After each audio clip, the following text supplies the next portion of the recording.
கர்த்தராகிய இயேசு கிறிஸ்துவின் பரிசுத்த நாமத்திற்கு ஸ்தோத்திரம் சொல்லி உங்களை இந்த கிருபையின் புதையல் நிகழ்ச்சிக்கு வரவேற்கிறேன். எபிசோட் 1 135 வரைக்கும் பார்க்காதவங்க பாருங்க. நிச்சயமா அவங்க இருதயத்துக்கு தேவையான விஷயங்களை பேசிட்டு வரோம். தொடர்ந்து வாட்ச் பண்ணுங்க, ஃபுல் எபிசோட் வாட்ச் பண்ணுங்க. நம்ம ஆதி ஆகமத்திலிருந்து யோசேப்போட வாழ்க்கை வரலாறு நம்ம பார்த்துட்டு வரோம். போன எபிசோட்ல யோசேப் எஜமானோட மனைவி அவரை தவறா நடக்க சொல்லி அவர் தவறா நடக்காம தேவனுக்கு விரோதமான பாவம் செய்ய மாட்டேன்னு சொல்லி சிறைக்கே போயிடுறாரு. அதாவது அவங்க இவர் மேல பழி போட்டு சிறைக்கு அனுப்பிடுறாங்க. தவறு செய்யாம சிறைக்கு போயிடுறாரு. அங்க அந்த சிறைச்சாலைக்கு தலைவன் அங்க தயவு கிடைக்கிற மாதிரி ஆண்டவர் செய்யறாரு. அங்க இவர் தான் எல்லாரையும் விசாரிக்கிற மாதிரி இவர்கிட்ட எல்லாத்தையும் ஒப்படைக்கிறார். இதான் நடக்குது, இதான் பார்த்தோம். இப்ப பார்ப்போம். ஆதியாகமம் 40ஆம் அதிகாரம். இந்த நடவடிக்கைகளுக்கு பின்பு எகிப்து ராஜாவுக்கு பானபத்திரக்காரனும் சுயம்பாகியும் எகிப்து ராஜாவாகிய தங்கள் ஆண்டவனுக்கு குற்றம் செய்தார்கள். பார்வோன் தன் பானபத்திரக்காரின் தலைவனும் சுயம்பாகின் தலைவனும் ஆகிய இவ்விரண்டு பிரதானிகள் மேலும் கடும் கோபம் கொண்டு அவர்கள் யோசேப்பு வைக்கப்பட்டிருந்த இடமும் தலையாரின் அதிபதிகளின் வீடுமாகிய சிறைச்சாலையிலே காவல் பண்ணி வைத்தான். இங்க பாருங்க. அதுக்கப்புறம் 4ஆம் வசனம். தலையாரின் அதிபதி அவர்களை விசாரிக்கும்படி யோசேப்பின் வசதியில் ஒப்புவித்தான். அவன் அவர்களை விசாரித்து வந்தான். அவர்கள் அநேக நாள் காவலில் இருந்தார்கள். ராஜாவுக்கு ஊழியம் செய்கிறவர், அவருக்கு பாத்திரத்துல பானம் எடுத்து கொடுக்கிறவர் அவரு தான் பானபத்திரக்காரன் சொல்றாங்க. அவரும் அதே மாதிரி சுயம்பாகி 2 பேரையும் ராஜா சிறையில வச்சிடறாரு. அங்க பாருங்க, யோசேப்பை விசாரிக்க சொல்றாரு சிறைச்சாலை தலைவன். சிறைச்சாலை தலைவன் இவர்களை தான் விசாரிக்க சொல்ற, இவர் தான் விசாரிக்கிறார். அநேக நாள் அவங்க ஜெயில இருக்காங்க. அதுக்கப்புறம் என்ன நடக்குது பாருங்க. 2 பேரும் 5ஆம் வசனத்துல எகிப்து ராஜாவுக்கு பானபத்திரக்காரன் சுயம்பாகியமாக அவர் 2 பேரும் சிறைச்சாலையில் இருக்கும்போது ஒரே ராத்திரில வெவ்வேறு பொருள் கண்டு சொப்பனம் கண்டார்கள். 2 பேரும் வேற வேற சொப்பனம் பார்க்கறாங்க. வேற வேற சொப்பனம் பார்த்துட்டு இவர் டெய்லி விசாரிக்கிறார் இல்லையா அவங்கள. அதே மாதிரி காலமே யோசேப்பு வர்றாரு. 6ஆம் வசனம். காலமே யோசேப்பு அவர்களிடத்தில் போய் அவர்களை பார்க்கும்போது அவர்கள் கலங்கி இருந்தார்கள். கலங்கி இருக்கிறத பார்த்து என்ன நீங்க ஏன் துக்கமா இருக்கீங்க, என்ன பிரச்சனைன்னு சொல்லி இவர் கேட்கிறார். அப்பதான் அவங்க சொல்றாங்க, நாங்க சொப்பனம் கண்டோம், அந்த சொப்பனத்துக்கு அர்த்தம் சொல்றதுக்கு யாரும் இல்லை அப்படின்னு சொல்லி சொல்றாங்க. அப்ப இவர் சொல்றாரு பாருங்க, யோசேப்பு. அதற்கு யோசேப்பு, சொப்பனத்துக்கு அர்த்தம் சொல்வது தேவனுக்குரியது அல்லவோ, அவள் என்னிடத்தில் சொல்லுங்கள் என்றான். பாருங்க, ஆண்டவருடைய விஷயமாச்சே சொப்பனத்துக்கு அர்த்தம் சொல்றது. நான் உங்களுக்கு அர்த்தம் சொல்றேன், ஆண்டவரை எனக்கு அந்த வரம் கொடுத்திருக்காரு, நீங்க என்கிட்ட சொல்லுங்கன்னு சொல்றாரு. அதே மாதிரி சொல்றாங்க 2 பேரும். 9ஆம் வசனம். அப்பொழுது பானபத்திரக்கார தலைவன் யோசேப்பை நோக்கி, என் சொப்பனத்தில் ஒரு திராட்சை செடி எனக்கு முன்பாக இருக்க கண்டேன். அந்த திராட்சை செடியிலே 3 கொடிகள் இருந்தது. அது துளிக்கிறதாக இருந்தது. அதில் பூக்கள் மலர்ந்திருந்தது. அதன் கொலைகள் பழுத்த பழங்களாக இருந்தது. அதான் திராட்சை நல்ல பழுத்த பழமா இருந்தது. பார்வோனுடைய பாத்திரம் என் கையில் இருந்தது. அந்த பழங்கள்லாம் பறித்து பிழிந்து அந்த பாத்திரத்தை பார்வோனுடைய கையில கொடுத்தேன் அப்படின்னு சொல்லி சொல்றாரு இவர் சொப்பனத்தை சொன்ன உடனே திராட்சை செடியில 3 கொடி அதான் சொல்ற உடனே பாருங்க இவர் என்ன சொல்றாரு, சொப்பனத்துக்கு அர்த்தம் சொல்றாரு. 12. அதற்கு யோசேப்பு, அந்த 3 கொடிகளும் 3 நாளாம், 3 நாளைக்குள்ள பார்வோன் உன் தலையை உயர்த்தி உன்னை மறுபடியும் நிலையில் நிறுத்துவார். முன்னே அவருக்கு பானம் கொடுத்து வந்த வழக்கத்தின்படி பார்வோனின் பாத்திரத்தை அவர் கையிலே கொடுப்பார். கிளீனா சொல்றார். 3 கொடி, ஒரு திராட்சை செடியில 3 கொடிகள் இருந்ததுன்னு சொன்னார் அவர். அதான் 3 கொடி 3 நாள், 3 நாளில் திரும்ப நீங்க அதே பிளேஸ்ல உனக்கு ராஜா உன்னை வைப்பாரு. இந்த முன்னிலிருந்து 3 நாள்ல நீ ராஜா கிட்ட போய் அவருக்கு பணிவிட செய்யற மாதிரி ராஜா உன்னை திரும்ப அந்த இடத்துல வைப்பாருன்னு சொல்றாரு. ஆனா அதை சொல்லிட்டு சொல்றாரு பாருங்க 14ஆம் வசனம். இதுதான் இதன் அர்த்தம் என்று சொன்னதும் அன்றி நீ வாழ்வடைந்திருக்கும் போது நான் திரும்ப அந்த பிளேஸ்ல போய் அவரு சுபிட்சமா இருக்கும்போது என்னை நினைத்து என் மேல் தயவு வைத்து என் காரியத்தை பார்வோனுக்கு அறிவித்து இந்த இடத்திலிருந்து என்னை விடுதலையாக்க வேண்டும் அப்படின்னு சொல்றாரு.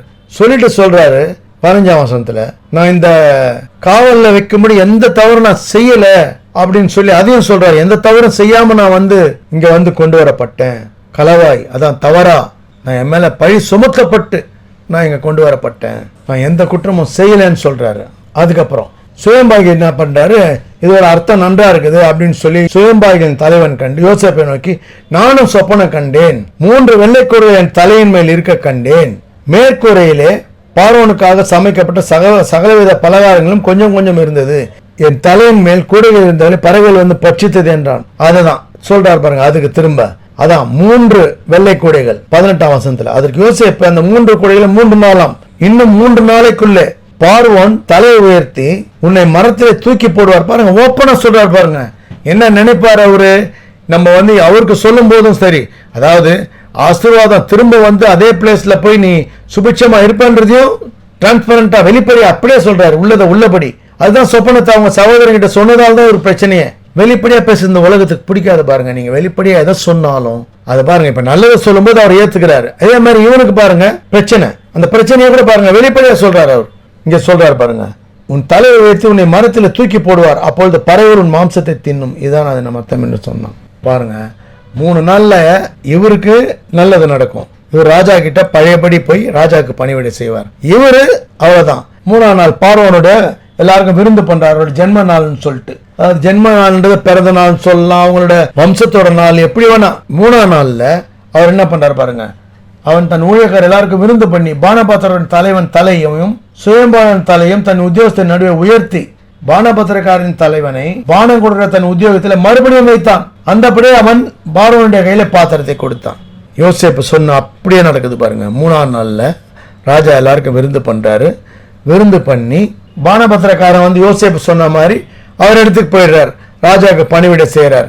அதே ராஜாக்கு எந்த பாத்திரத்துல பானம் கொடுத்தாரோ அதே பாத்திரத்துல அவர் பார்வோனுடைய கையில பாத்திரத்தை கொடுத்தான். அந்தபடியே அவன் பார்வோனுடைய கையில பாத்திரத்தை கொடுத்தான். அதுக்கப்புறம் சுயம்பாகி பாருங்க 22, சுயம்பாகிகளின் தலைவனையோ தூக்கி போட்டான். யோசேப்பு அவர்களுக்கு சொன்ன அர்த்தத்தின்படியே சம்பவித்தது. யோசேப்பு சொன்னது அப்படியே பாருங்க, எதுவுமே அவர் சொப்பனம் கரெக்டா 3ஆம் நாள் நீ உன் இடத்துக்கு போயிடுவ, பழையபடி ராஜாக்கு பணிவிடை செய்வ.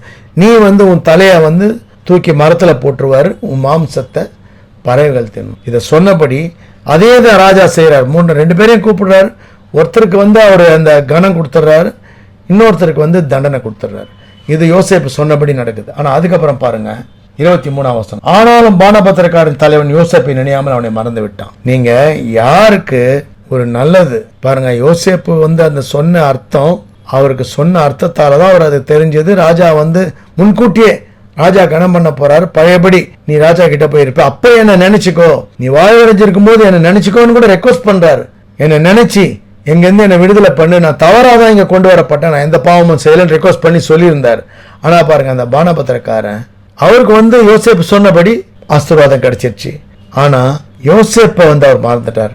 அதாவது இந்த உலகம் அப்படிதான் பாருங்க, நீங்க எதை செஞ்சாலும் உங்களால ஒரு நல்லது நடந்து, அதாவது என்ன நல்லது பண்ணாலும் இந்த உலகம் நினைக்காது பாருங்க. நீங்க என்ன நல்லது பண்ணாலும் ஒருத்தர் வாழ்க்கைக்கு அவங்க வாழ்க்கையை உயரத்துக்கு நீங்க காரணமா இருந்தா கூட உங்களை காலில் மிதிச்சு தள்ளி போட்டு போற உலகம் இது. அப்படி இருக்கும்போது இவர் வந்து பாருங்க, இவர் அந்த சொப்பனத்தோட அர்த்தத்தை சொல்லி திரும்ப அவர் அந்த இடத்துல போய் இருக்காரு. ஆண்டவரை வரம் பெற்ற மனுஷன் ரெக்வஸ்ட் பண்ணாரு. ஆனா அதெல்லாம் மறந்துட்டு அவரு யோசேப்பை சுத்தமா நினைக்காம மறந்தே போயிட்டார். அதான் உலகம் அப்படிதான், நல்லதை மறந்துடும், நன்றி இல்லாத உலகம். அதுதான் அவரும் செய்யறார். ஏன்னா ஒரு தேவ மனுஷன் நமக்கு இந்த மாதிரி உதவி செஞ்சாரே, நமக்கு சொன்னாரே, நம்ம சொன்னபடி நடந்திருக்க, அதாவது சொன்னதை விடுங்க, இப்ப எல்லாரும் சொல்லலாம். சில பேர் பாருங்க நிறைய அறிவுரை சொல்லுவாங்க, எல்லாம் சொல்லுவாங்க, ஆனா அதன்படி நடக்குதா, சொன்ன பிரகாரம் வாழ்க்கை மாறுதா? எல்லாருமே ஆசீர்வாதம் கொடுக்கறதோ இல்ல நடக்க போறத முன்கூட்டி சொல்றதோ நிறைய பேர் சொல்றாங்க, ஆனா அதன்படி நடக்குதான்றதுதான் முக்கியம். நடக்குது பாருங்க. சொன்னபடி யோசேப்பு சொல்லி நடந்த உடனே ஃபர்ஸ்ட் சொன்னவர் தான் அவர் நினைச்சிருக்கணும். ஆனா அப்படி நடக்கல பாருங்க, மறந்துட்டார். இதுதான் உலகம். இந்த உலகத்துல அப்படிதான். நம்ம ஜீசஸ் கிரைஸ்ட் நமக்காக கல்வாரி சிலுவையில பாடுபட்டு ரத்தம் சிந்தி மரித்து நம்மளை மீட்டெடுத்தார். ஆனாலும் பாருங்க சீசர்கள்ல தொட்டு பார்த்தாதான் நான் நம்புவேன்னு சொன்னார். சீடர்கள்ல ஒருத்தர் நான் விரல்ல கைவிட்டு பார்த்தாதான் நான் நம்புவேன்னு சொல்றார். அது மாதிரி இந்த உலகம் வந்து அப்படிதான். அவரே வந்து அப்படி சொன்னவங்க யோசேப்பு ஒண்ணுமே இல்லை.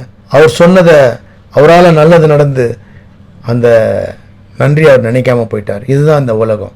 உலகத்துல பாருங்க. ஆனா ஆண்டவர் வந்து சொன்ன வசனம் நம்ம எப்பவுமே ஞாபகம் வச்சுக்கணும். நான் உன்னை விட்டு விலகுவதும் இல்லை, உன்னை கைவிடுவதும் இல்லை. எப்போ நம்மளை கைவிட மாட்டார். அவர் எந்த சூழ்நிலையும் கைவிட மாட்டார்.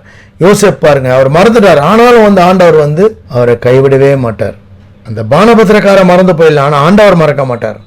ஆண்டவர் வாழ்க்கையை மாற்றுவார் நிச்சயமா. பாருங்க, எல்லாமே நெருக்கடியான காலகட்டம், பிரச்சனை அதெல்லாம் வரும்போது நம்ம சோர்ந்து போயிடக்கூடாது. ஆனால் யோசேப்பு வாழ்க்கையில நம்ம நிறைய பார்க்க போறோம். இந்த மாதிரி தான் பாருங்க, அடுத்த யோசேப்பு வாழ்க்கை எப்படி எல்லாம் அவர் வாழ்க்கையில மாற்றங்கள் ஆண்டவர் ஆசீர்வதிக்க போறாரு, எப்படியெல்லாம் அவர் வாழ்க்கையில ஒரு பெரிய ஒரு மாற்றம் உண்டாகும் அப்படின்றதெல்லாம் நம்ம பார்க்க போறோம். அதனால தொடர்ந்து வாட்ச் பண்ணுங்க, ஆண்டவர் ஆசீர்வாதத்தை பெற்றுக்கொள்ளுங்க. தொடர்ந்து வாட்ச் பண்ணுங்க. சப்ஸ்கிரைப் பண்ணணும்னு நினைக்கிறவங்க சப்ஸ்கிரைப் பண்ணுங்க. பிடிச்சிருந்தா லைக் பண்ணுங்க, ஷேர் பண்ணுங்க. அநேக இருதயங்களை ஆண்டவர் தொடும்படி நிறைவுக்கு வருவோம். God bless you all.